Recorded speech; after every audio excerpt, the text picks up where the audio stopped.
কোন পর্যন্ত পড়ছিলাম কে বলতে পারবে? মার্কেটিং স্ট্র্যাটেজির একটু আবার আভাস দিছিলাম বোধহয়, নাকি?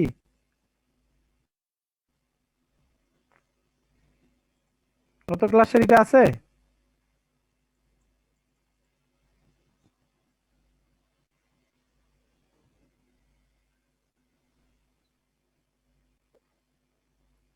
একটু ওভারলুক হয়েছে। এখন আমরা একটু ডিটেলসে যাচ্ছি ওইগুলোরই, আর দেখবা কিছু কিছু জিনিস আবার হয়তো আমরা আবার আমাদের এক হয়ে যাবে।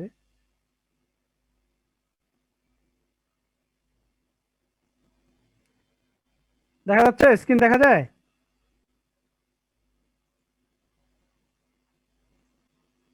জি স্যার।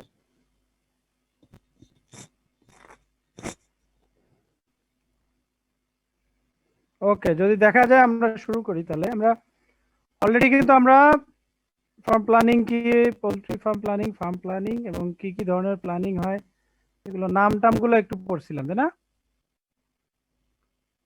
অনেক দিনের আগে হয়ে গেছে, কারোর মনেও নাই, আমরা খেয়ালও নাই, তাই না? কে বলতে পারবে কি কি পড়ানো হয়েছে, কি বিষয় নিয়ে আমরা হালকা আলাপ করছি?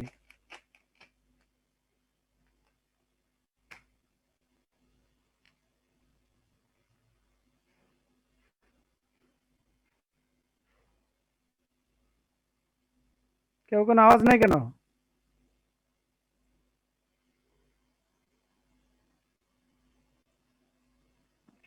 স্যার, বললো 127। পোল্ট্রি ফার্ম প্ল্যানিং পড়ানো হয়েছে, অবজেক্টিভ পড়ানো হয়েছে, প্ল্যানিং লেআউট পড়ানো হয়েছে, availability of utilities, availability of skill personnel, তারপর হচ্ছে ফার্ম প্ল্যানিং, তারপর ইফেক্ট অফ টেকনিক্যাল প্ল্যানিং, তারপর চ্যালেঞ্জেস, এইসব। আর শেষের দিন, ওটা প্রথম দিনের দিকে, শেষের দিকে বোধহয় স্যার এটা টেকনিক্যাল, ফাইন্যান্সিয়াল আর মার্কেটিং স্ট্র্যাটেজি বলা হয়েছিল, ঠিক না? আচ্ছা, যাই হোক, আমরা যেগুলো বলছি আবার দেখো, কিছু কিছু বিষয় হয়তো আমাদের আবার হবে। মার্কেটিং স্ট্র্যাটেজিস আর স্টেক হোল্ডার অ্যানালাইসিস পর্যন্ত পড়ানো হয়েছে। বুঝতে পারছি, হ্যাঁ। ওগুলো আমরা আরেকটু ডিটেলসে যাব, আমরা আবার শুরু থেকেই যাই। দেখো, প্ল্যানিং যেটা বলছিলাম, যে planning is a decision making that involve selecting and integrating the course of action what an organization or enterprise will follow to attain its objectives. এটা আমরা প্ল্যানিং একটা ডেফিনিশন দিছিলাম, এবং সেখানে কিন্তু আমরা বলছিলাম যে in principal planning is deciding in advance. Planning তোমাকে অ্যাডভান্স ডিসাইড করতে সাহায্য করবে যে হোয়াট টু ডু, কি করবা, হাউ টু ডু, কিভাবে, হোয়েন, কখন, হু ইজ টু ডু, কে করবে, এবং উইথ হোয়াট রেজাল্ট, এবং এটা রেজাল্টটা কি, মানে এইটা তোমাকে কিন্তু প্ল্যানিং তোমাকে কিন্তু এটা বলে দিবে। প্ল্যানিং করার সময় এটা লাগবে, এবং প্ল্যানিং করলেও এটা তুমি ওর মধ্যে কিন্তু এই বিষয়গুলো তোমার থাকবে। এরপরে আমরা রিকোয়ারমেন্ট বলছিলাম, যে রিকোয়ারমেন্ট ফর ইফেক্টিভ প্ল্যান, সেখানে দেখো ছিল collection of data from available sources through survey of the project area. ঠিক আছে, প্রথমে আমরা বলছিলাম যে ডাটা কালেকশন করতে হবে আমাদের যে এলাকায় আমরা কাজ করব। এরপরে যে analysis of situation based on collected information, identification of the problem and prospects. এরপরে ছিল determination of project objectives and goals. তারপরে ফাইনালি ডেভেলপিং এ প্ল্যান টু সেট আপ এ প্রজেক্ট। অর্থাৎ এই বিষয়গুলো বিবেচনা করে ফাইনালি তোমাকে একটা প্ল্যান ডেভেলপ করতে হবে টু সেট আপ এ প্রজেক্ট, একটা প্রজেক্ট সেট করার জন্য। ঠিক আছে, এখন এটা করতে চাই যে নেসেসারি ইনফরমেশনগুলো আমাদের লাগবে, যেটা আমরা আলাপ করছিলাম, যে price of the product on the farm, যে প্রোডাক্টগুলো আমরা ফার্ম করার সময় আমাদের পারচেস করতে হবে, কিনতে হবে, সেটার price, the consistency of availability of the products, the price of different poultry inputs, the availability of poultry inputs, marketing facilities, availability of other facilities, and lastly the availability of land. এই বিষয়গুলোর একটা information আমাদের প্রয়োজন হবে, এবং সেই ইনফরমেশনটা নিয়ে আমাদের কিন্তু কাজ করতে হবে। তারপর যেটা ছিল, দেখো, criteria of an effective farm plan. সেখানে আমরা বলছিলাম যে must provide an estimate of resource required in both physical and monetary terms, অর্থাৎ ফিজিক্যাল এবং মনিটারি ইকোনমিক দুইটা বিষয় কিন্তু আমাদের একটা এস্টিমেট থাকতে হবে। The latter stretching into how much credit is needed. Monetary হিসেবে বলছে যে সেখানে আমাদের অবশ্যই উল্লেখ থাকতে হবে বা সেটা মেনশন থাকতে হবে যে কি পরিমাণ তোমার ক্রেডিট, তুমি এত ফিনান্সিয়াল একটা বাজেট করলা কিন্তু সেখানে তোমার ক্রেডিট কতটুকু লাগবে সেটা তোমার এখানে important. should ensure the well organization of the input and allocation of the resources that helps to increase the stability of the farm earning। অর্থাৎ যে আমাদের ফার্ম আর্নিংটা হবে, আমরা প্রথমে আমাদের যে ইনপুটগুলো আমরা ইউজ করব সেটা একটা অর্গানাইজড ওয়েতে আমাদের ইনপুটগুলো ইউজ হবে, and helps to increase the stability of the farm earning, এবং ফার্মের যে আর্নিংটা আমাদের হবে সেটা একটা স্টেবল সিচুয়েশনে থাকতে হবে। should ensure maximum satisfaction of the objective settled up, এবং সেখানে তোমার ম্যাক্সিমাম স্যাটিসফ্যাকশন থাকতে হবে। তুমি যে অবজেক্টিভ সেট করবা সেই অবজেক্টিভ গুলো তোমাকে যেন ম্যাক্সিমাম তোমাকে স্যাটিসফ্যাকশন থাকে। ensure improved distribution and efficient use of the farm labor, তোমাকে এনশিওর করতে হবে যে efficient use of the farm labor, power and equipment, তোমার যে ফার্মের লেবার থাকবে, তোমার যে পাওয়ার এবং ইকুইপমেন্ট প্রত্যেকটা জিনিসেরই কিন্তু তোমার এফিসিয়েন্টলি তোমাকে ইউজ করতে হবে। এবং এটা করতে হবে কেন? এনশিওর ইমপ্রুভ ডিস্ট্রিবিউশনটা ভালো হতে হবে। ডিস্ট্রিবিউশন ভালো করে আমাদের তাদের গুলো এফিসিয়েন্টলি করে। Next, on the output side, a good farm plan estimate the income to be generated and hence the source of repaying of the credit. আর আউটপুটের সাইডে বলছে যে আমরা বিভিন্ন রকম দিচ্ছি কিন্তু আউটপুটে a good farm plan estimate the income to be generated, তোমার এই ফার্ম থেকে বা তোমার এই প্রজেক্ট থেকে অবশ্যই তোমাকে একটা ইনকাম জেনারেটেড হতে হবে এবং কন্টিনিউয়াস থাকতে হবে সেই ইনকামটা, এবং সেটা থেকে তুমি যে ক্রেডিটটা নিয়েছো বা তুমি যে লোনটা নিয়েছো সেটা এখান থেকে কিন্তু তোমাকে সেটা repay the expectation and objectives for a business, এবং সেটা হতে হবে realistic ভিউয়ে। It helps to focus the business development and provides a framework to plan for the future. একটা বিজনেস, তোমার যে বিজনেসটা সেটা ডেভেলপমেন্ট করা এবং ভবিষ্যতে তোমাকে একটা ফ্রেমওয়ার্কের মধ্যে এই প্ল্যানটা নিয়ে আসতে এটা সাহায্য করবে। It is the basis for decision with outside parties such as bank or investor and offers a benchmark to measure performance. অর্থাৎ তুমি একটা ফার্ম করবা বা প্রজেক্ট করবা, যেটাই করো তোমাকে বাইরে যারা ইনভলভমেন্ট আছে, যেমন ব্যাংক আছে অথবা আরো যদি কারো ইনভেস্টর থাকে, এই প্ল্যানটাই কিন্তু তাদের কাছে একটা মেন দলিল এবং মেন জিনিস, এবং তোমার ফার্মটা কি লাভ হবে না লস হবে, তোমার ফার্মটা কি সাস্টেইন করবে কিনা, এই বিষয়গুলো কিন্তু মেজার করার জন্য কিন্তু এই প্ল্যানটাই কিন্তু তারা ব্যবহার করবে বা প্ল্যানটাই তোমাকে হেল্প করবে। It facilitates consulting with the accountant and lawyer before beginning the operation to ensure the legal, accounting or government recording need be addressed. অর্থাৎ তোমার ফার্ম শুরু করার আগে অ্যাকাউন্টম্যান, অর্থাৎ যারা অ্যাকাউন্টে কাজ করবে, এই যে টাকা পয়সার বিষয়গুলো অ্যাকাউন্টস দেখবে, তারপর আইনজীবী হতে পারে, লয়ার, তাদের সাথে তোমার কিন্তু ডিসকাস করতে হবে এই প্রজেক্টটা দেখিয়ে যে এখানে কোনো আইনগত কোনো সমস্যা হবে কিনা বা ফিনান্সিয়াল কোনো প্রবলেম আছে কিনা, অথবা গভর্নমেন্টের যে রেকর্ড বা গভর্নমেন্টের নিয়ম নীতির সাথে কোনোভাবে আমাদের ফার্মটা কোনো নেগেটিভ কোনো বিষয় আছে কিনা বা নিয়ম নীতির এগেনস্টে কোনো কাজ এখানে হবে কিনা, এই বিষয়গুলো কিন্তু তোমার যখন প্ল্যানটা থাকবে, তোমার প্রজেক্ট প্রপোজালটা থাকবে, সেটা কিন্তু তুমি কনসাল্টিং করতে পারবা তাদের সাথে এই বিষয়গুলো নিয়ে। আচ্ছা, এরপরে দেখো বলছে প্ল্যানিং অলসো হেল্পস টু, আরো কি হেল্প করে? Decide whether or when your business will be commercially viable. এটা ডিসাইড করবে whether and when your business will be commercially viable, কখন তোমার বিজনেস commercially viable হবে।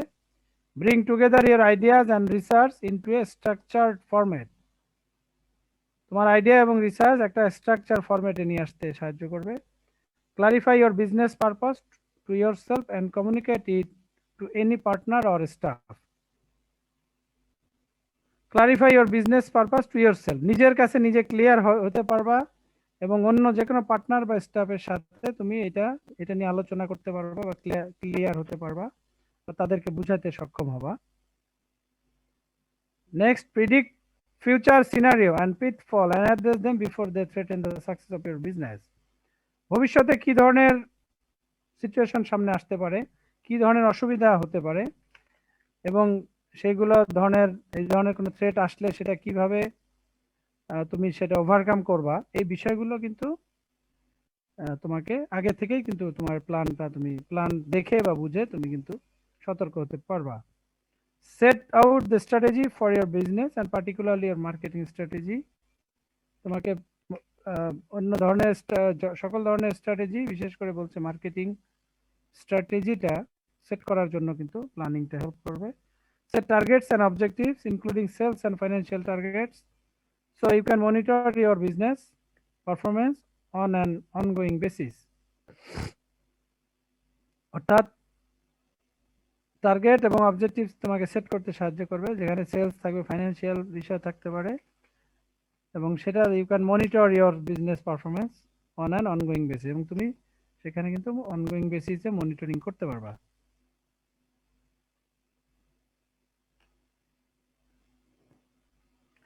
আচ্ছা, এরপরে আমরা পড়ছিলাম যে প্ল্যানিং ইন পোল্ট্রি ফার্মিং, সেখানে প্ল্যানিং এবং পোল্ট্রি ফার্ম প্ল্যানিংটা কি ছিল, অবজেক্টিভস কি ছিল।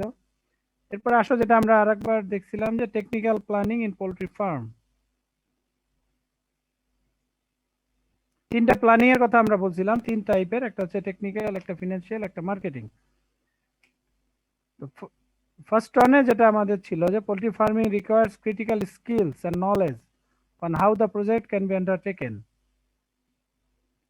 The following areas need key attention to enhance realistic results for growth, sustainability and profitability. এর মধ্যে যেটা দেখো, ফার্স্ট ওয়ান হচ্ছে preparing before arrival of chicks. আমাদের যেহেতু আমরা টেকনিক্যাল প্ল্যানে, আমাদের টেকনিক্যাল পার্সন, আমরা টেকনিক্যালি আমাদের বিষয়গুলো, টেকনিক্যাল যে মানে পালার বিষয়গুলো এখানে থাকবে কিন্তু আমাদের সেখানে হতে পারে যে চিক্স আসার আগে আমাদের কিছু টেকনিক প্ল্যান করতে হবে, যেমন poultry housing should be built on a well-raised land for poultry sheds. Avoid water logging and flood near the shed. অর্থাৎ বাচ্চা তোলার আগে আমাদেরকে প্রথমে ধরো ঘর করার বিষয়ে মাথায় রাখতে হবে এবং সেটা যেখানে পানি জমে থাকবে না সেরকম একটি জায়গা আমাদেরকে বাছাই করতে হবে। Educate and availability of basic infrastructure facilities and services. Educate এবং অ্যাভেলেবেল থাকতে হবে কিছু বেসিক ফ্যাসিলিটিস এবং সার্ভিস, যেমন road approach, electricity, veterinary service হতে পারে, যেগুলো হয়তো আমরা যাদের হেল্প নিতে পারি। Acquire basic training and experience in broiler layer keeping, management of poultry disease prevention and control and marketing. কিছু বেসিক ট্রেনিং আমাদেরকে নিতে হবে বা যারা কাজ করবে তাদের নিতে হবে, যারা বিশেষ করে ব্রয়লার লেয়ার কিপিং করা, ম্যানেজমেন্ট করা বা ডিজিজ প্রিভেনশন করা এবং মার্কেটিং করার বিষয়ে যারা কাজ করবে, ম্যানেজমেন্ট থেকে লেবার থেকে সবাইকে কিন্তু বেসিক ট্রেনিং দিতে হবে। Maintain efficient sanitation equipments, housing, recycling, used সডাস্ট।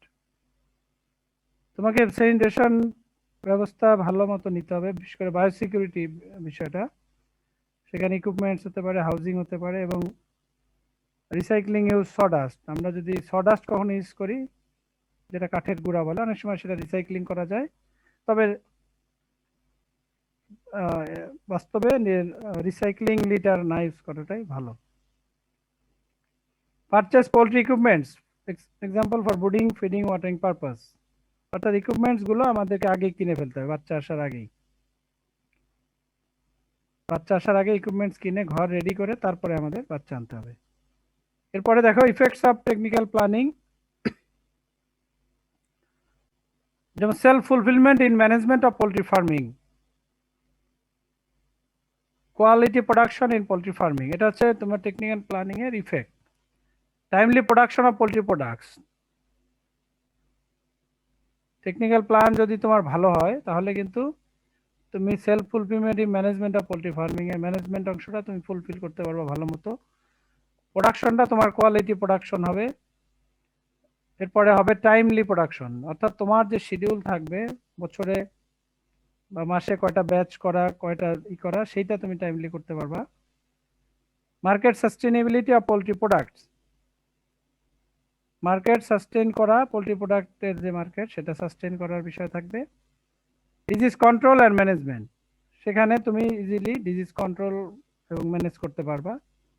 Mitigation measure of insecurity and other calamities, অর্থাৎ তুমি যদি তোমার ওয়েতে বা তোমার শিডিউল অনুযায়ী তুমি যদি প্ল্যানে যদি কাজ তোমার ফার্মটা চালনা করো, সেখানে যে কোনো ধরনের ইনসিকিউরিটি এবং আদার ক্লামিটিস, যেমন ক্লামিটিস হতে পারে ন্যাচারাল ক্লামিটিস, হতে পারে যেমন ঝড় বৃষ্টি বন্যা, হ্যাঁ শীত গরম এগুলো। এছাড়া অন্য কিছু ক্লামিটিস হতে পারে যেগুলো এনভায়রনমেন্টাল অথবা আর্টিফিশিয়াল ক্লামিটিস। একজন বলো তো 189। জি স্যার। আদার্স ক্লামিটি, অন্য আর কি ক্লামিটিস আছে ন্যাচারাল বাদে যেগুলো আমাদের ফার্ম বা ইসের জন্য প্রবলেম হতে পারে?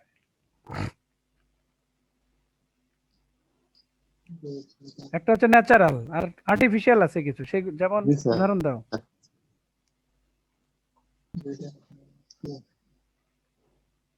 কি মনে হয় আর্টিফিশিয়াল যে প্রতিবন্ধকতা তোমার ফার্ম বা তোমার বিজনেসে প্রবলেম তৈরি করতে পারে? Sir transportation. ট্রান্সপোর্টেশন তো তুমি ধরো দেখেই দিলা যে রাস্তাঘাট আছে, এটা হচ্ছে দৈব স্যার হরতাল। হরতাল, এই যে হরতাল অবরোধ, হ্যাঁ কোভিড লকডাউন। স্ট্রাইক, হ্যাঁ। আর রিসেন্টলি তো আমরা কোভিড এর মতো এরকম আনওয়ান্টেড সিচুয়েশন যদি তৈরি হয় যেখানে লকডাউনে যদি যাইতে হয়, এগুলো কিন্তু একটা ইনসিকিউরিটি এবং একটা কিন্তু বিপর্যয়। তো সেগুলো আমরা যদি টেকনিক্যালি প্ল্যানটা ঠিকমতো করতে পারি, সেখানেও কিন্তু আমরা এই ধরনের সিচুয়েশন হলে কি করা উচিত, কি করব, এগুলো কিন্তু তোমার এই টেকনিক্যাল প্ল্যানের মধ্যে কিন্তু তোমার থাকবে। এই ধরনের সিচুয়েশন হলে আমরা কি করতে পারি। এখানে একটা চ্যালেঞ্জ দেখো যে poor technical planning results to negative result to the positive effect, অর্থাৎ আমরা বলছি যদি কোনো পুয়ার টেকনিক্যাল প্ল্যান হয় সেটা আমাদের যে পজিটিভ ইফেক্টটা হওয়ার কথা ছিল তার উপর নেগেটিভ রেজাল্ট হয়, অর্থাৎ নেগেটিভ হয়, উল্টা হয়। তোমার প্ল্যান দুর্বল হলে তোমার যে ভালো কাজ বা তোমার যে প্ল্যান পজিটিভ ইফেক্ট গুলো নেগেটিভলি হয়ে যাবে। নেক্সটলি আমরা আলাপ করেছিলাম financial planning A, because it is the key to poultry farming management in terms of purchasing of poultry equipments, maintenance and marketing. তুমি যে কোনো কাজই করতে যাও না কেন সেখানে তোমার ফিনান্সিয়াল ইনভলভমেন্ট লাগবে। এর প্রথমটা হচ্ছে financial capacity. Poultry farmers have varieties of choice from which they can initiate their financial capacities, namely bank loan, personal savings, community-based organizations, project capital expansion, individual NGO support. অর্থাৎ কোথা থেকে আমরা টাকাগুলো পেতে পারি তার মধ্যে বলছিলাম যে ব্যাংক লোন আছে, পার্সোনাল সেভিং থাকতে পারে, কমিউনিটি বেসড অর্গানাইজেশন হতে পারে বিভিন্ন এলাকা বা শহরে, প্রজেক্ট ক্যাপিটাল এক্সপ্যানশন হতে পারে, তোমার যখন প্রজেক্টের ক্যাপিটাল থাকবে ওখানে কিছু কিছু মূলধন থাকে অনেক সময় যেটা ভবিষ্যতে আমরা এটা যখন বাড়াবো তখন সেটা এখান থেকে নিতে পারি। Individuals NGO support, individuals or NGO support, এটা আলাদা হবে একটা পয়েন্ট। অর্থাৎ ব্যক্তিগত ইন্ডিভিজুয়াল হতে পারে অথবা কারো কাছ থেকে হেল্প নিলা অথবা কোনো এনজিওর সাপোর্ট হতে পারে।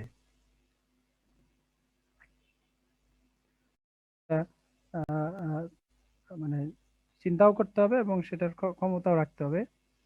talk to relevant suppliers to seek hot materials you require.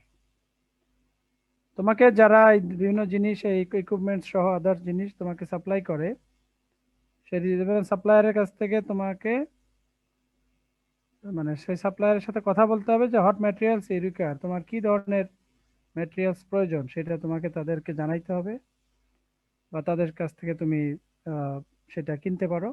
Consult with other growers on what materials you would need. এরপরে তোমাকে তোমার মতো যারা আরো গ্রোয়ার আছে, আরো ফার্মার আছে, আরো ইন্ডাস্ট্রিয়ালিস্ট আছে, তাদের সাথে তোমার কথা বলতে হবে এবং সেখানে থেকে নিতে হবে ইনফরমেশন যে কি কি ধরনের ম্যাটেরিয়ালস তোমার প্রয়োজন। Take care of effect of inflammation considering taxes and service for installation. তোমাকে আরেকটা বিষয়ের খেয়াল রাখতে হবে, সেটা হচ্ছে inflammation considering taxes and service. Inflammation মানে কি জানো? ইনফ্লামেশনটা কে বলতে পারবে?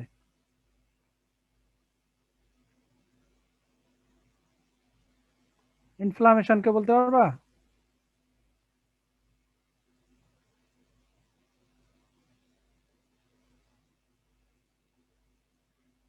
কারো ধারণা আছে? স্যার প্রদাহ বা ঘা। ও বাবারে, ওই ইনফ্লামেশন না এটা। স্যার এটা ইনফ্লেশন, মুদ্রাস্ফীতি। মুদ্রাস্ফীতি।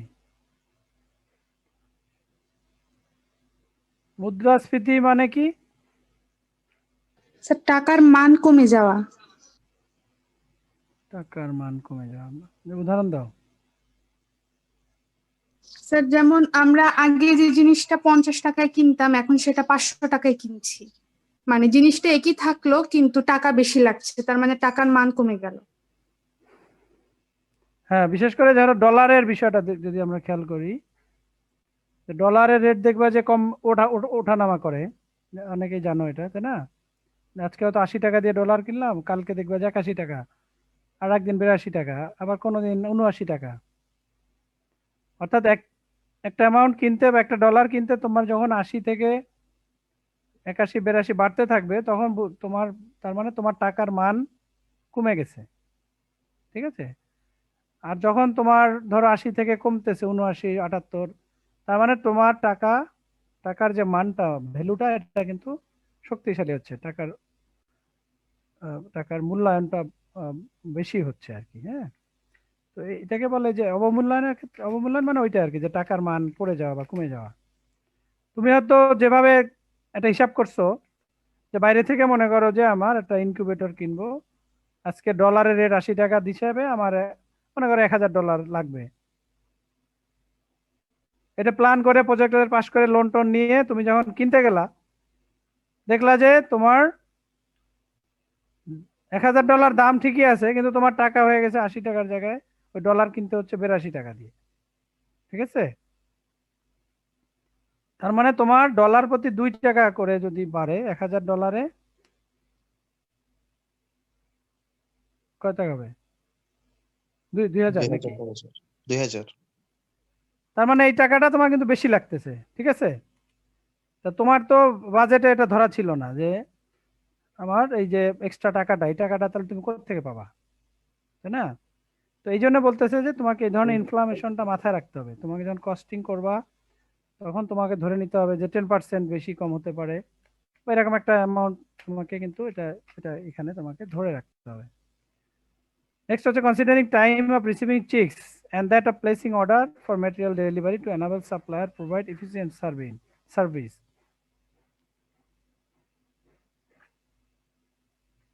অর্থাৎ তোমাকে চেকস রিসিভ করা বা এই যে মাল কিনবা সেগুলো প্লেস অর্ডার করা, এগুলো কিন্তু টাইমের একটা বিষয় আছে। তোমাকে একটা শিডিউল করে নিতে হবে যে এত তারিখে বাচ্চা আসবে, এত তারিখে তোমার এই প্রোডাক্ট আসবে, এটা আসবে, সেটা আসবে। হ্যাঁ, তাতে হবে কি, এটা যদি তোমার প্ল্যানটা ঠিক থাকে, সেটা সাপ্লায়ারের কিন্তু প্রোভাইড এফিসিয়েন্ট সার্ভিস, এবং সেটাখানে কিন্তু সাপ্লায়ারও কিন্তু এফিসিয়েন্টলি তোমাকে সার্ভিস দিতে পারবে। এবং সেই ধরনের সাপ্লায়ারও তোমাকে নিতে হবে যারা তোমাকে টাইমলি তোমার শিডিউল অনুযায়ী তোমাকে তোমার প্রোডাক্টগুলো সাপ্লাই করতে পারে। এরপর দেখো financial viability, considering whether the project is financially viable through assessing the following। অর্থাৎ তোমার প্রজেক্টটা ভায়াবেল হবে কিনা, এটা একটা বড় জিনিস। যে প্রজেক্টটা তুমি করলা আসলে এটা সেটা ভায়াবেল হবে কিনা সেটার জন্য কিছু assessing the following, কিছু জিনিস ফলো করতে হবে তোমাকে, যেমন unit of cost and loan requirement, তোমার কি ধরনের খরচ হবে এবং তার এগেনস্টে কি ধরনের লোন তোমাকে রিকোয়ারমেন্ট তোমার প্রয়োজন, সেটা একটা বিষয়। ইনপুট কস্ট, তোমাকে যে ইনপুট গুলো তুমি দিচ্ছ সেটা ইকুইপমেন্টস হতে পারে বা আদার্স সব কিছু, এই এটার কস্টিংটা কেমন। আউটপুট কস্ট, আউটপুট যেগুলো বেরোচ্ছে সেইটারও কস্টিংটা তোমার ইম্পর্টেন্ট, সেইখানে আউটপুটের প্রোডাক্ট ভ্যালুটা। তারপরে ইনকাম এক্সপেন্ডিচার, তোমার যে ইনকাম সোর্স গুলো বা কোন কোন জায়গা থেকে তুমি ইনকামটা পাচ্ছ, কিভাবে, কোনটা বিক্রি করতেছো, কত টাকা পাবা, এই যে বিষয়গুলো, এটা একটা বিষয়। আরেকটা হচ্ছে cash flow analysis. Cash flow analysis, cash flow কি, ক্যাশ ফ্লো কে বলবে?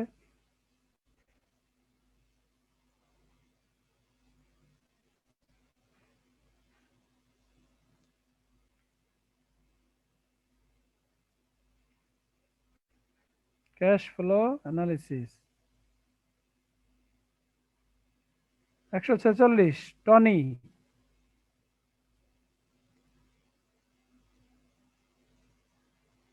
146 জি স্যার। ক্যাশ ফ্লোটা কি বলতে পারবা? স্যার আইডিয়া নাই।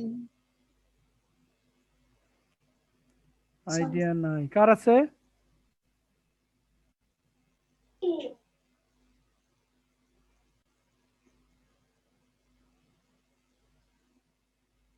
কার আছে? 94 জুথি, ওর তো মাউথ মাইক্রোফোনই নাই, ও খালি শুনতেছে মনে হয়। হ্যাঁ, কেউ বলতে পারবা, কেউ একজন?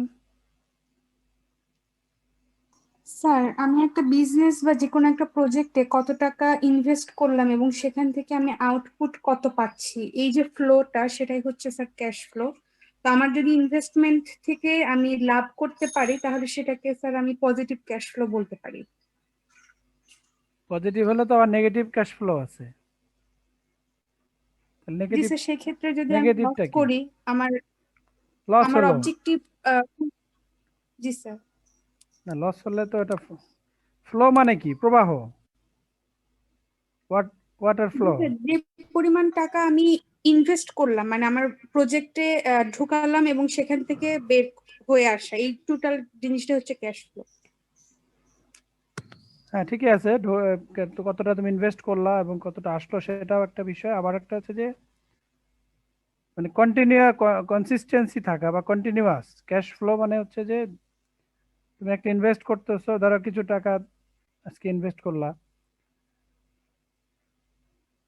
আবার বিক্রি করে কিছু টাকা পেলা, ঠিক আছে, এটা তো একটা ফ্লোর মধ্যে, মানে একটা যেমন নদীর পানির একটা ফ্লো থাকে, ঠিক আছে, নদীর পানি যেমন একটা ফ্লো কন্টিনিউয়াস চলমান, তো তোমার টাকাটাও কিন্তু কন্টিনিউয়াস চলমান থাকতে হবে, শুধু আউটপুটের সাথে না। এখানে ক্যাশ, তুমি আজকে হয়তো ইনভেস্ট করলা 3 লাখ টাকা বা 5 লাখ টাকা, এরপরে তোমাকে আবার আগামী মাসে হয়তো 5 লাখ টাকা ইনভলভ করতে হবে, তুমি আগামী মাসে যে খুঁজতেছো মানুষের কাছে খুঁজে টুজে 1 লাখ টাকা পাইলা, বা তার পরের মাসে আবার দরকার, তুমি টাকাই পাইলা না। তার মানে তোমার এই ফ্লোটা বা তোমার টাকার সরবরাহটা কিন্তু কনসিস্টেন্ট রইলো না, এবং ইনকনসিস্টেন্সির কারণে কিন্তু তোমার তোমার প্রজেক্টটা কিন্তু ভায়াবেল আর হবে না।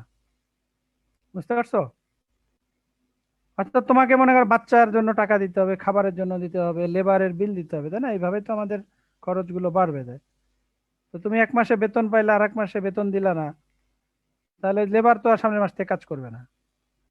আবার তুমি খাবারের বিল দিলা এই মাসে, ওই মাসে খাবারের টাকা দিতে পারলা না, তাহলে তো খাবার বন্ধ করে দিলে তো মুরগিও শেষ। তার মানে তোমার যে প্ল্যানে, তোমার অবশ্যই ফিনান্সিয়াল প্ল্যানের মধ্যে এটা ইম্পর্টেন্ট যে তোমার তোমার সারা বছর ব্যাপী যেন তোমার ইনকামটা ইনকামটা একদম মানে ফ্লোটা, ক্যাশ ফ্লোটা যেন রেগুলার থাকে। ঠিক আছে, বুঝতে পারছো তো?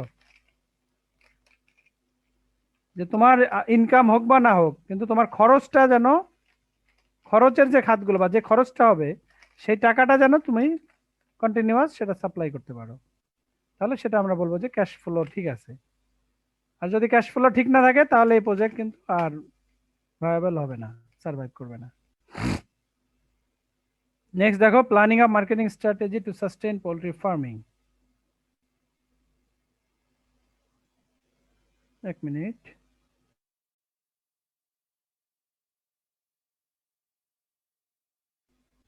জি স্যার, শোনা যায়। আচ্ছা, একটা ফোন আসছিল জরুরি অফিসে। ওকে, আমরা আমাদের তৃতীয় নম্বর প্ল্যানিং যেটা মার্কেটিং, এটা আমরা আমরা গতদিন শেষ ক্লাসে একটু আলাপ করছিলাম, এটা একটু আজকে ডিটেলসে যাব আমরা। দেখো, এটা বলছে যে planning of marketing strategies to sustain poultry farming. দেখো এখানে কি বলছে যে planning of marketing strategies to sustain poultry farming requires the poultry farmers to be aware of the stakeholders involved in the market sustainability. এখানে একটা বড় sentence কিন্তু আর কি, হ্যাঁ, 4টা লাইনের একটাই সেন্টেন্স এটা, কিন্তু এটা একটু ভেঙে ভেঙে বলি আমরা। এটা বলছে যে তুমি যদি plan of marketing strategy to sustain poultry farming, এটা করতে গেলে রিকোয়ার্স কি দরকার, দেখো, the poultry farmers to be aware of stakeholder involve in the market sustainability, অর্থাৎ যারা স্টক হোল্ডার আছে তাদের সম্পর্কে আগে ফার্মার বা যারা, তাদেরকে অ্যাওয়ার হইতে হবে, সতর্ক হইতে হবে, তাদের সম্পর্কে জানতে হবে যে তোমার মার্কেটে কারা কারা স্টেক হোল্ডার আছে। Next, source of information on the available market. তোমার যে মার্কেটে তুমি তোমার প্রোডাক্টটা মার্কেটিং করবা সেটার সেখানকার অ্যাভেলেবল ইনফরমেশন গুলো তোমাকে কিন্তু জানতে হবে। Mode of marketing their products, অর্থাৎ ফার্মার তার প্রোডাক্ট গুলো বা কিভাবে মার্কেটিং করবে সেইটা একটা বিষয়। আইডেন্টিফাইং দেয়ার কম্পিটিটর,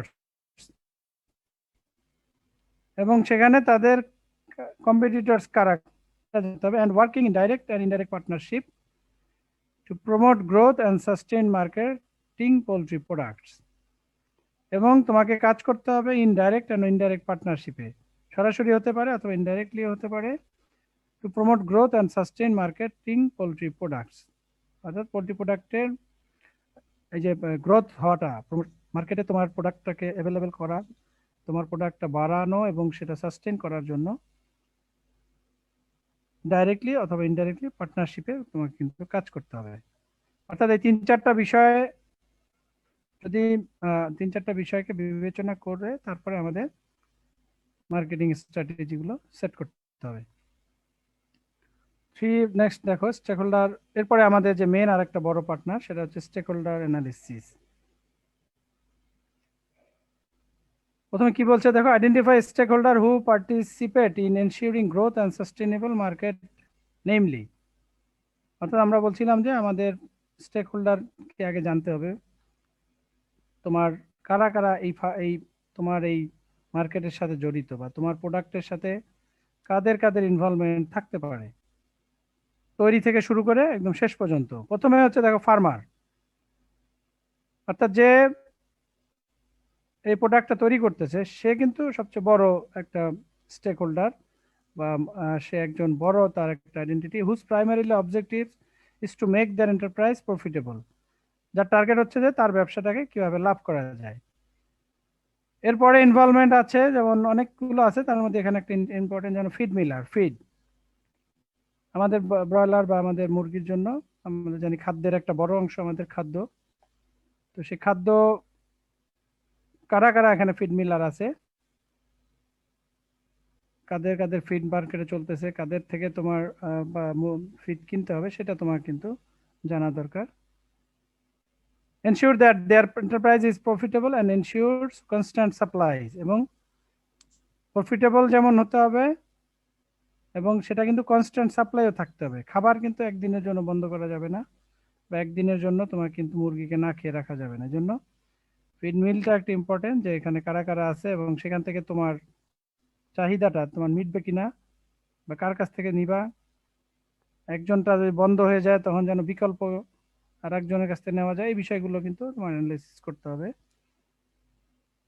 নেক্সট দেখো কনজিউমার, যেটা সবচেয়ে বড় পার্ট, যে যত যাই তৈরি করি এই কনজিউমার গ্রুপ হচ্ছে, তারা যদি কনজিউমশন না করে তাহলে কিন্তু সব সব বিজনেসই শেষ। এবং কনজিউমারের উদ্দেশ্য কি দেখো, their primary objective is to receive high quality products, low process, employment generation and sustainable product.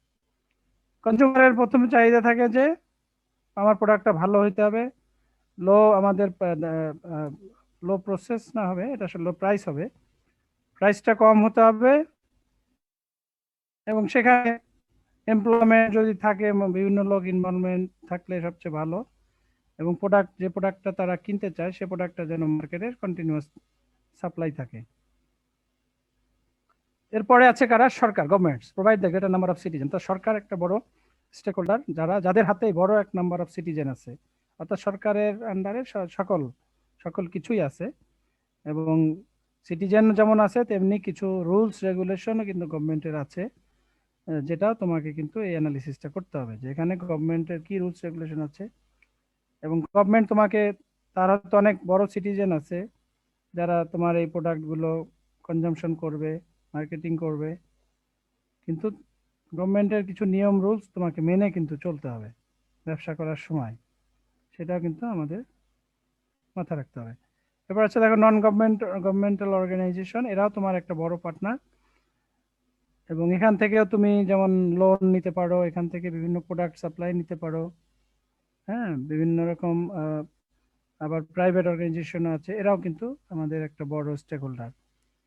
এরপর আরো কিছু আছে যেমন কান্ট্রিজ ট্রেডিং পার্টনার মানে ব্যবসায়িক অংশীদার আছে কিছু, যারা বিভিন্ন রকম বড় বড় ব্যবসায়িক দেখবা ট্রেডিং কোম্পানি আছে, যারা এই তোমার ব্যবসায়িক কাজে তোমাকে বিভিন্নভাবে হেল্প করবে, বিভিন্ন জিনিস সাপ্লাই দেওয়া থেকে শুরু করে তোমার প্রোডাক্টটা পৌঁছানো, এগুলো কিন্তু বিভিন্ন বড় বড় কোম্পানি কিন্তু সেগুলো মানে সাপোর্ট দেয়।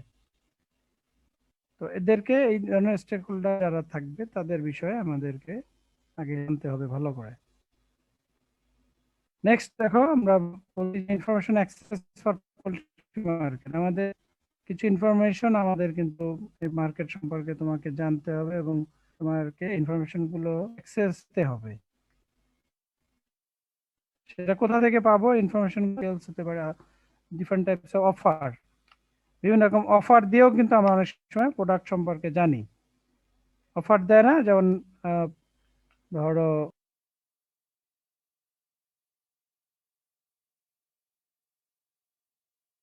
শীতকালে এক ধরনের, গরমকালে এক ধরনের, বর্ষাকালে এক ধরনের, মানে প্রোডাক্ট সিজন ভেদে ভেদে কিন্তু চেঞ্জ করে করে নিয়ে আসতেছে, তাই না?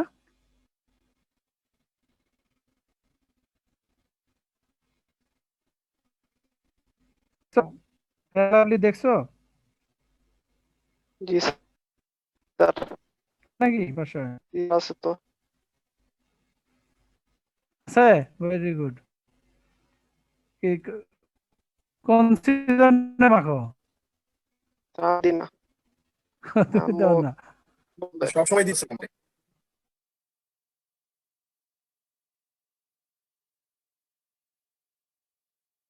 তো তুমি যখন মার্কেটিং এ যাবা তোমার খেয়াল রাখতে হবে যে কোন কোম্পানি কি প্রোডাক্ট কিভাবে মার্কেটিং করতেছে, কিভাবে অ্যাড দিচ্ছে, তোমার অ্যাড দিলে তোমারটা কত সুন্দর দেওয়া যায়, এগুলো কিন্তু তোমাকে জানতে হবে, এবং ইনফরমেশন নিতেও তোমাকে কিন্তু এগুলো হেল্প করবে।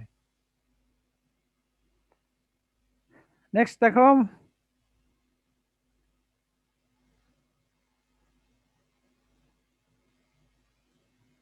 আচ্ছা একটা বলছে যে কয়েকটা point, the following should be applied to identify strategic marketing: environment influence and the need of marketplace, the geographic and demographic distribution characteristics of your target market. Geography মানে কোন এলাকায় তুমি করতেছো, ডেমোগ্রাফিক ডিস্ট্রিবিউশন সেখানকার ভূমি বা তার আদার্স ডিস্ট্রিবিউশনটাও কিন্তু তোমার ফার্ম বা তোমার কোম্পানির বা তোমার প্রোডাক্টের মার্কেটিং এর কিন্তু ইনফ্লুয়েন্স করবে। Current and projected market size, তোমার যে বর্তমানে মার্কেট সাইজ কেমন, মনে করো যে ময়মনসিংহে এখন বর্তমানে ধরো ডেইলি সাপোজ যে 1 লাখ ব্রয়লার মার্কেট হয়, and সেটা তুমি জানতে হবে তোমাকে। আর দ্বিতীয় জানতে হবে যে প্রজেক্টেড মার্কেট সাইজ, এবং এটা যে না এখানে 1 লাখ আছে কিন্তু আমার এই মার্কেট যদি আমি 1.5 লাখ ব্রয়লার যদি আমার ডেইলি আমি আনি, তারপরও আমার এটা ডিমান্ড থাকবে বা চাহিদা আছে। এই যে প্রজেক্টেড মার্কেট সাইজটাও তোমাকে কিন্তু জানতে হবে, এবং সেটা জানলেই কিন্তু তুমি স্ট্র্যাটেজিটা নিতে পারবা। যখন তুমি দেখবা যে না এখানে আরো অনেক সুযোগ আছে মার্কেট করার, তখন তুমি তোমার হয়তো প্রোডাকশন বাড়াতে পারো, তোমার স্টাইল চেঞ্জ করতে পারো, ঠিক আছে। অথবা দেখলা যে এখানে লাইভ বার্ড মানুষ কম খায়, এখানে প্রসেস বার্ডের চাহিদা আছে, তখনও তুমি কিন্তু তোমার স্ট্র্যাটেজিটা চেঞ্জ করে দিতে পারো। তুমি লাইভ বার্ডের সাথে সাথে তুমি কিছু প্রসেসড ব্রয়লার বা অন্যান্য বিষয় তুমি কিন্তু আনতে পারো, মিট প্রোডাক্ট গুলো আনতে পারো। তো এটা হচ্ছে নির্ভর করতেছে তোমার মার্কেটের অবস্থাটা তোমাকে বুঝে। Establish the kind of competition you will be facing and how you will counteract the competition. তোমার আরেকটা বিষয় হচ্ছে তো মার্কেটে তোমার কম্পিটিশন থাকবে, কম্পিটিটর থাকবে, এবং তাদেরকে তুমি কিভাবে ফেস করবা এবং কিভাবে সেখান থেকে কম্পিটিশন বা সেখান থেকে তোমার তোমার তোমার বেনিফিটটা গেইনটা তুমি করবা, সেটাও কিন্তু তোমার মার্কেটিং স্ট্র্যাটেজিতে কিন্তু তোমার থাকতে হবে। অর্থাৎ মার্কেটে একটা বড় পার্ট আছে কিন্তু কম্পিটিটর পার্ট। তোমার যে প্রোডাক্টগুলো বিক্রি করতেছো বা তোমার মতো আরো অনেকগুলো ফার্ম থাকতে পারে, অনেক টাইপের ফার্ম থাকতে পারে, সেটার বিষয়। আচ্ছা, এরপরে দেখো একটা ইম্পর্টেন্ট যেটা আমাদের যে competitors identification in the market. এখানে কি বলছে দেখো, কম্পিটিটরস কি মানে কি বোঝাচ্ছে? Every business need to know their competition. Not knowing the competition means not knowing who or what you are up against and why customer buy from you or from your competition instead. তুমি যদি নাই জানো যে তোমার মার্কেটে তোমার competitor কে আর কারা কারা আছে এবং কে তোমার এগেইনস্টে থাকতে পারে এবং কিভাবে তোমার প্রোডাক্ট কেন মানুষ কিনবে, আর একজনের প্রোডাক্ট যারা কিনতেছে বা কাদেরটা কিনতেছে সেখান থেকে বাদ দিয়ে তোমারটা কেন কিনবে, হ্যাঁ, এটা যদি তুমি কম্পিটিটর সম্পর্কে ইনফরমেশন না থাকে, এটা সম্পর্কে তুমি অজ্ঞ থাকবা। Not knowing who your competitors are and what they offer may lead to loss the customer as you are not able to counteract offer or service. তুমি যদি নাই জানো তোমার কম্পিটিটরকে, তাহলে কি অফার দিচ্ছে এটা সম্পর্কে তুমি ধারণা পাবা না, এবং তোমার যে মার্কেটিং এ যে তুমি যখন দেখবা যে তুমি লস করতেছো, তাদেরকে ডিফিট দেওয়ার মতো তোমার সেই ধরনের সক্ষমতা কিন্তু তৈরি হবে না, কারণ তুমি যদি তাদের সম্পর্কে কোনো ইনফরমেশন নাই থাকো।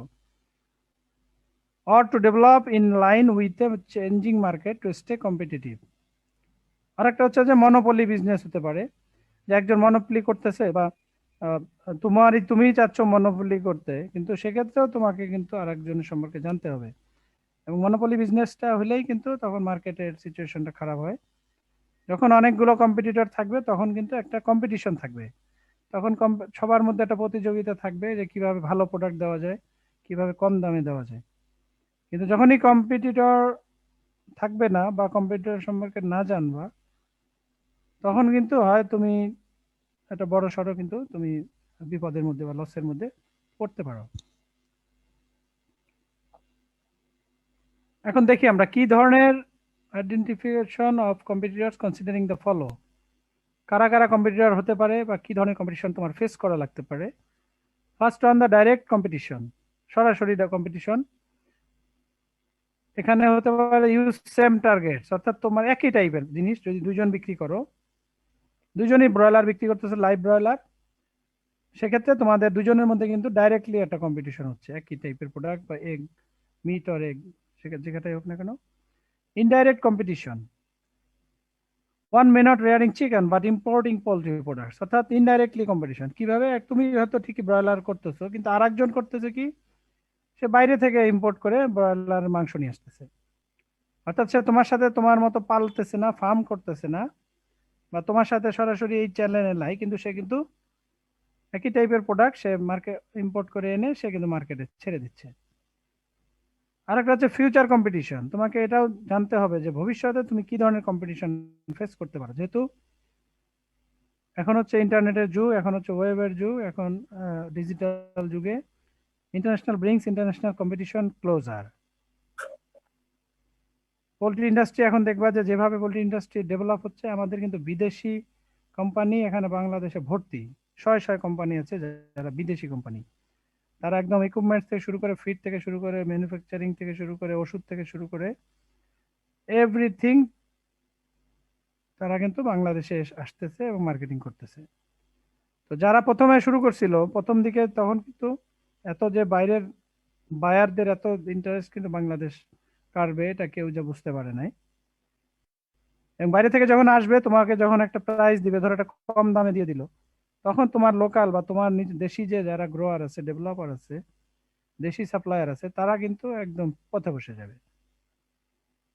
ঠিক আছে। আর বিদেশি কোম্পানি যারা আসবে তারা কিন্তু অনেক চিন্তা করে আসে, অনেক সময় লস করে তারা কিন্তু তাদের ব্যবসা টিকায় রাখতে চায়, এবং একবার লস করলেও পরের বারে তারা কিন্তু সেটা আবার উঠায় নিতে পারে।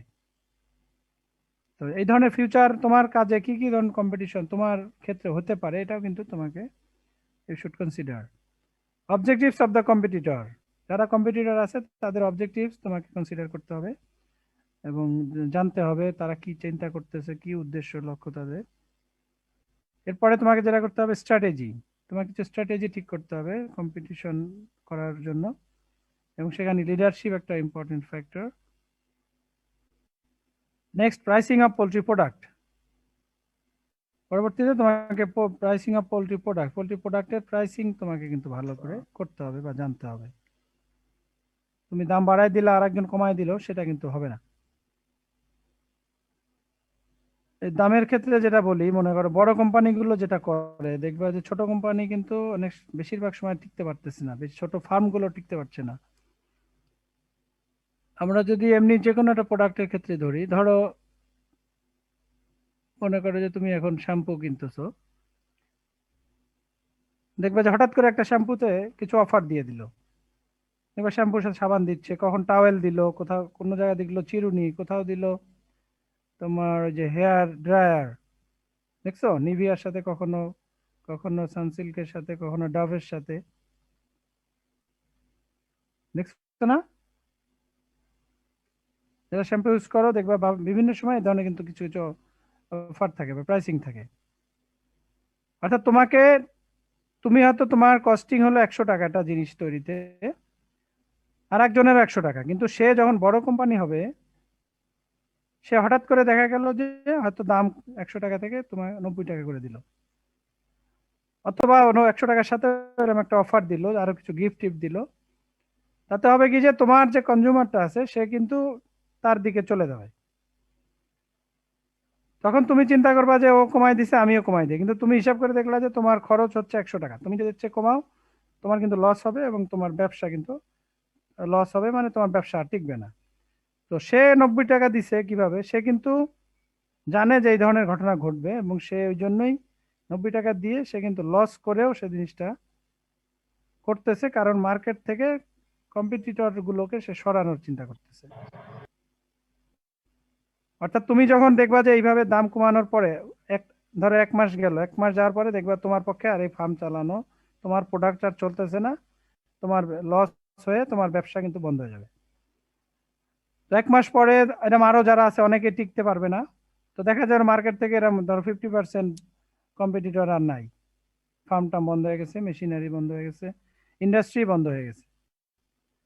তখন করবে কি, যারা এই যে কমাই দিছিল সে কিন্তু লস করে কমাই দিছে, এবং তার কিন্তু লসও হয়েছে, ক্ষতি হয়েছে, কিন্তু সে তখন নেক্সট 1 মাস পরে হঠাৎ করে সে দেখবে যে নতুন করে মোড়ক টোরক চেঞ্জ করে, নতুন করে অ্যাডভার্টাইজ দিয়ে, নাম টাম চেঞ্জ করে, যেমন ফেয়ার অ্যান্ড লাভলির মতো নাম টাম চেঞ্জ করে দিল, নতুন মডেল দিয়ে অ্যাড ট্যাড দিয়ে, ওই যে 100 টাকার প্রোডাক্টটা বললো এটা আরো উন্নত, আরো আধুনিক, আরো মানসম্পন্ন, আরো পুষ্টিমানযুক্ত, এইসব বলে টলে ধরো দাম বাড়াই দিল 110 টাকা 15 টাকা করে দিল। তার খরচ কিন্তু আলটিমেটলি কিন্তু 100 টাকায় কিন্তু তার খরচ, ঠিক আছে, কিন্তু হয়তো নাম চেঞ্জ করলো, মোড়ক চেঞ্জ করলো, এটা সেটা বলে সে ওইটা আবার 110 টাকা নিয়ে গেল। তো তখন তুমি দাম বাড়ানো দেখে তুমি যে আবার আগেরটায় ফেরত যাবা, তখন যে মার্কেটে যে দেখবা যে তোমার আগের সে প্রোডাক্ট আর নাই। আর তুমি যখন কনজিউমার হবা, তুমি কনজিউমার মনে করো তুমি সেই প্রোডাক্টটা খুঁজে আর পাবা না, কারণ ওরা ততদিনে ও লস করে ওর ব্যবসা কিন্তু বন্ধ হয়ে গেছে।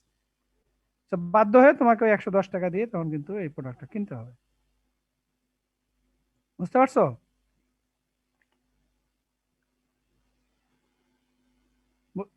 হাবিবুর রহমান।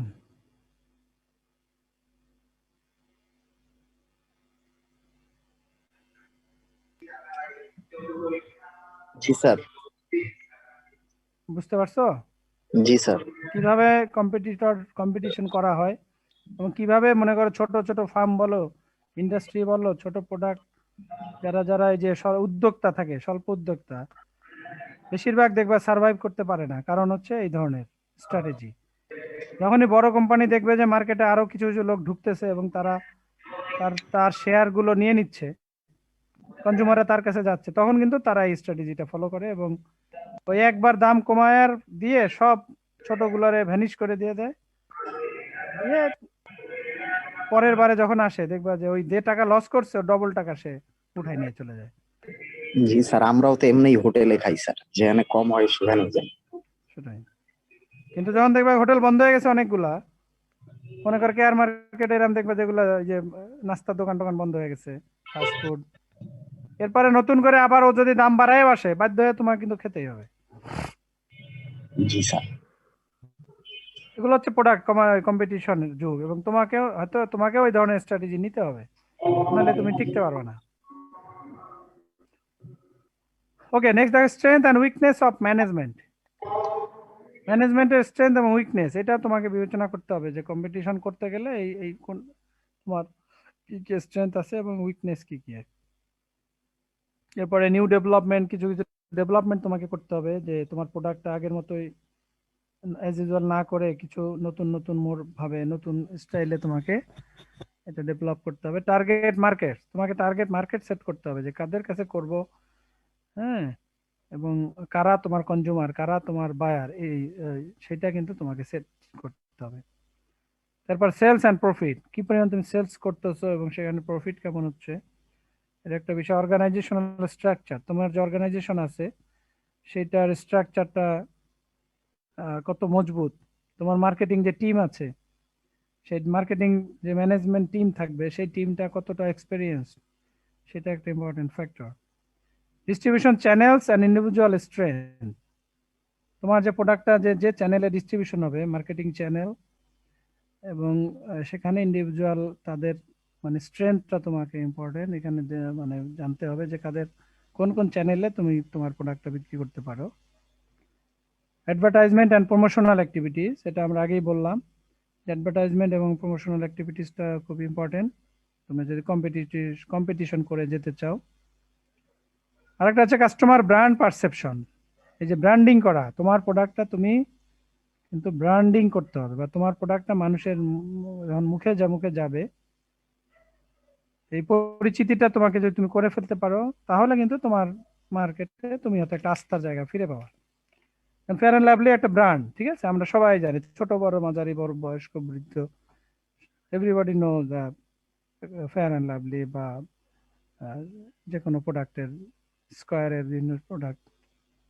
তো এই ধরনের একটা ব্র্যান্ড পারসেপশন হলে, বা খাবারের কথায় যদি ধরি, আমরা এখন সিপির চিকেন জানি, যে সিপির চিকেন আছে কিন্তু ওই যে সিপি 5 স্টার আছে না, যেগুলো প্রায় প্রতি শহরে দেখবা, প্রতি জায়গাতে কিন্তু সিপির এটা আছে, তার একটা ব্র্যান্ড হয়ে গেছে। এখন এরকম ব্র্যান্ড কিন্তু পরবর্তীতে কাজী আসছে, এজি এজি চিকেন আসছে, কাজী চিকেন আছে, সবাই কিন্তু এভাবে একটা ব্র্যান্ড করার জন্য চেষ্টা করতেছে। আর ইন্টারন্যাশনালি কেএফসি আছে, ম্যাকডোনাল্ডস আছে, তার মানে কি এরা কিন্তু একটা বড় বড় ব্র্যান্ড, এবং সেটা আমরা জানি যে এদের প্রোডাক্ট গুলো ভালো। কেএফসিতে তুমি নির্দ্বিধায় খেতে যাবা, ম্যাকডোনাল্ডসে নির্দ্বিধায় তুমি কিন্তু খেতে যাবা, বা খাওয়ার নিয়ে তোমার চিন্তা করতে হবে না যে জিনিসটা খারাপ না ভালো। তো এই ধরনের একটা ব্র্যান্ডিং যখন হয়ে যাবে, তোমার প্রোডাক্ট সম্পর্কে ভালো মানুষের ধারণা হবে, তখন কিন্তু তোমার বিজনেসটাও, মার্কেটিংটা ভালো হবে, বিজনেসটাও কিন্তু ডেভেলপ করবে। আচ্ছা, এটার একটা রিকমেন্ডেশন কনক্লুশন আছে, টোটাল এই যে টেকনিক্যাল প্ল্যান বা ওভারঅল প্ল্যানিং এর, এইটা একটু পড়ে নিও তোমরা। এরপর আছে site selection and development of poultry farm. এটাই মেনলি আজকে পড়াবো ভাবছিলাম, কিন্তু আগের গুলো পড়াইতে যে এটা একটু ইয়ে হয়ে গেল। এটা পড়বো আজকে? না স্যার। এটা অবশ্য আমরা পড়ছি, ফার্স্ট ইয়ারও পড়ছি, সেকেন্ড ইয়ারও বোধহয় পড়া হয়েছে, তাই না? Site selection, poultry farm, housing পড়ছিলাম ফার্স্ট ইয়ার লেভেল 1-এ। স্যার আজকে পর্যন্তই থাক স্যার, নামাজ হয়নি স্যার এখন। 4:30 বাজে না? আচ্ছা ঠিক আছে, এটা আমার মনে হয় এটুকু পড়ে পড়ে নিতে পারবা। এটা তো যেহেতু সাইট সিলেকশন, এটা খুব সহজ সহজ বিষয়। আমাদের ডকুমেন্ট গুলো কিছু দিয়ে দিবেন না? বিজনেস প্ল্যান, এখানে কিছু বিষয় আছে আমাদের, এটা এটা আমরা নেক্সটে পড়বো। এরপরে জেনারেল কনসিডারেশন আছে, এরপর একটা আছে আমাদের বায়োসিকিউরিটি, এটা বড় একটা চ্যাপ্টার আছে আমাদের, পরে আমরা পড়বো। এরপরে আমাদের চ্যাপ্টারগুলো দেখাচ্ছি। অপশন অফ ওয়াস্ট ম্যানেজমেন্ট, এটা কিন্তু একটা ইম্পর্টেন্ট আমাদের অংশ ফার্ম প্ল্যানিং এ। নেক্সট হয়তো আমরা এটাই ধরবো।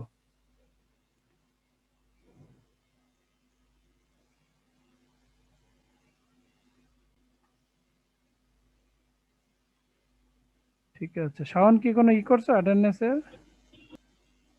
অ্যাটেন্ডেন্সে কি স্যার ফর্মটা দিব?